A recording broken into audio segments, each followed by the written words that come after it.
Hello guys, welcome back to my YouTube channel. ಯಾರೆಲ್ಲ ಇನ್ನೂ subscribe ಮಾಡಿಲ್ಲ ಅಂದರೆ ಸಬ್ಸ್ಕ್ರೈಬ್ ಮಾಡಿ, ಲೈಕ್ ಮಾಡಿ, ಶೇರ್ ಮಾಡಿ, ಹಾಗೆ ಕಮೆಂಟ್ ಕೂಡ ಮಾಡಿ. ನಾನು ಇವತ್ತು ಹಾಫ್ ಡೇ ಔಟಿಂಗ್ ಅಂತ ಹೋಗಿದ್ವಿ. ಅದು ರೆಸ್ಟೋರೆಂಟಿಗೆ ಹೋಗಿದ್ವಿ ಆ್ಯಂಡ್ ಆಲ್ಸೋ ಟೆಂಪಲ್ಗೆ ಕೂಡ ಹೋಗಿದ್ವಿ.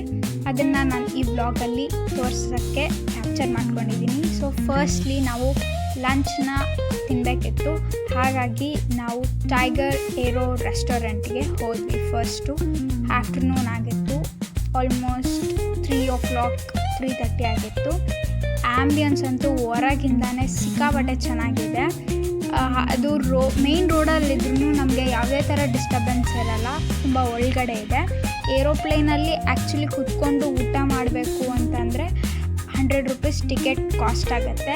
ಎಷ್ಟು ಜನ ವೆಯ್ಟ್ ಮಾಡ್ತಿದ್ರು ಅಂದರೆ ಲಿಟ್ರಲಿ ಅಲ್ಲಿ ಕೆಳಗಡೆ ಇರುವಂಥ ಎಲ್ಲ ಮೋಸ್ಟ್ ಆಫ್ ದೆಮ್ ನಮಗಿಂತ 100 ಮೆಂಬರ್ಸ್ ವೆಯ್ಟ್ ಮಾಡ್ತಿದ್ರು. ಸೊ ವೆಯ್ಟ್ ಮಾಡಿ ತಿನ್ನೋದಾದರೆ it is a good place to have.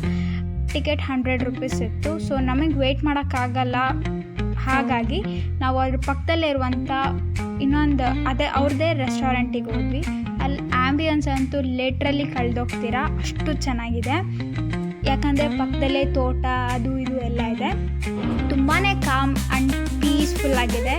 ಅಲ್ಲಿ ಹೈಜೀನು ಕೂಡ ತುಂಬ ಚೆನ್ನಾಗಿ ಮೇಂಟೈನ್ ಮಾಡಿದ್ದಾರೆ, ಯಾವುದೇ ಥರ ಡರ್ಟಿ ಏನೂ ಇಲ್ಲ. ಇಟ್ ಈಸ್ ವೆರಿ ಪ್ರೀಮಿಯಮ್ ಅಂತ ಅನಿಸ್ತು. ಮೆನ್ಯೂ ನಮಗೆ 20 ರೂಪೀಸಿಂದ ಸ್ಟಾರ್ಟ್ ಆಗುತ್ತೆ, ಅಂದರೆ 20 ರೂಪೀಸ್ಗೆ ಚಪಾತಿಯಿಂದ ಸ್ಟಾರ್ಟ್ ಮಾಡ್ತಾರೆ. ಲಿಟ್ರಲಿ ನನಗೆ ತುಂಬ ಎಕ್ಸ್ಪೆನ್ಸಿವ್ ಅನಿಸ್ತು. ಇದನ್ನು ಪೇ ಮಾಡಿ ಸಹ ನಾವು GST ಪೇ ಮಾಡಬೇಕಾಗುತ್ತೆ. ಅದು ಸ್ವಲ್ಪ ಹಾರ್ಟ್ ಬ್ರೇಕಿಂಗ್ ಆಗಿತ್ತು.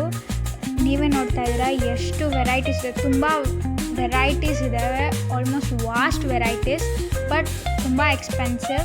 It is not worth the money ಅಂತ ನನಗನ್ನಿಸ್ತು. ಸೊ ಫುಡ್ ಹೇಗೆ ಇರುತ್ತೆ ಅಂತ ತೋರಿಸ್ತೀನಿ. And it is so eco friendly ಅಂತ ಹೇಳ್ಬೋದು. ಆ್ಯಂಡ್ ನಾನು ಫುಡ್ಗೆ ಆಲ್ಮೋಸ್ಟ್ ರೇಟಿಂಗ್ಸ್ನ ನಾನು 3 ಕೊಡ್ತೀನಿ. ನಾವು biryani, fried rice, tandoori order ಮಾಡಿದ್ವಿ. ಬಿರಿಯಾನಿ ವಾಸ್ ಜಸ್ಟ್ ಆ್ಯಾವ್ರೇಜ್, 2.5 ಕೊಡ್ಬೋದು ಔಟ್ ಆಫ್ 5. ತಂದೂರಿನ ಅವರು ರೋಸ್ಟೇ ಮಾಡಿರಲಿಲ್ಲ, ನಾವು ಕೇಳಿ ಎಕ್ಸ್ಟ್ರಾ ರೋಸ್ಟ್ ಮಾಡಿಸಿದ್ವಿ, ಅದಕ್ಕೆ ಒಂದು 3 ಕೊಡ್ಬೋದು. ಫ್ರೈಡ್ ರೈಸಲ್ಲಿ the veggies was not good, so I would rated 3.5 out of 5. And then ಒಂದು ಲಾಸ್ಟಲ್ಲಿ ಒಂದು ಅವ್ರದ್ದೇ ಸ್ಪೆಷಲ್ ಐಸ್ ಕ್ರೀಮ್ ಅಂತ ಬರುತ್ತೆ, ಅದು ಸ್ವಲ್ಪ ಬೆಟರ್ ಆಗಿತ್ತು. I would rated 4. ಹಾಗೆ ಅಲ್ಲೇ ಸುತ್ತಾಡ್ಕೊಂಡಿರೋಣ ಅಂತ ಹೋದ್ವಿ. ಅಲ್ಲಿ ಅಪ್ಪು ಸರ್ದು 2 ಬ್ಯಾನರ್ ಕಾಣಿಸ್ತು. ಅವತ್ತು ಆಲ್ಮೋಸ್ಟ್ ಅಪ್ಪು ಸರ್ ಬರ್ಡೇ ಹತ್ರ ಬರ್ತಿತ್ತು. ಅದನ್ನು ನೋಡಿ ತುಂಬ ಖುಷಿಯಾಗಿ ಕ್ಯಾಪ್ಚರ್ ಮಾಡಿಕೊಂಡೆ. ಆ್ಯಂಡ್ ಆಲ್ಸೋ ಮ್ಯಾಚ್ ನಡೀತಾ ಇತ್ತು, ಇಂಡಿಯಾ ವರ್ಸಸ್ ನ್ಯೂಜಿಲ್ಯಾಂಡ್ ಮ್ಯಾಚ್ ನಡೀತಾ ಇತ್ತು.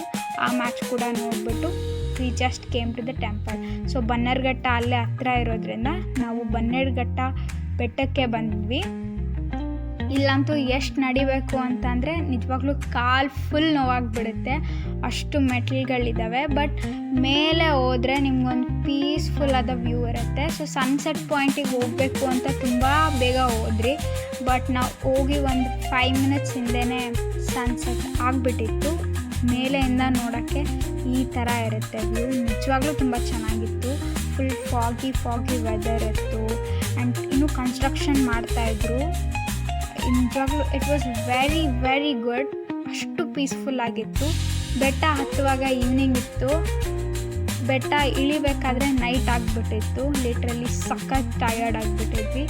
ಸೊ ಹಾಗೆ I am ending this vlog. Please do support me and thanks for watching. ಧನ್ಯವಾದಗಳು ಎಲ್ಲರಿಗೂ.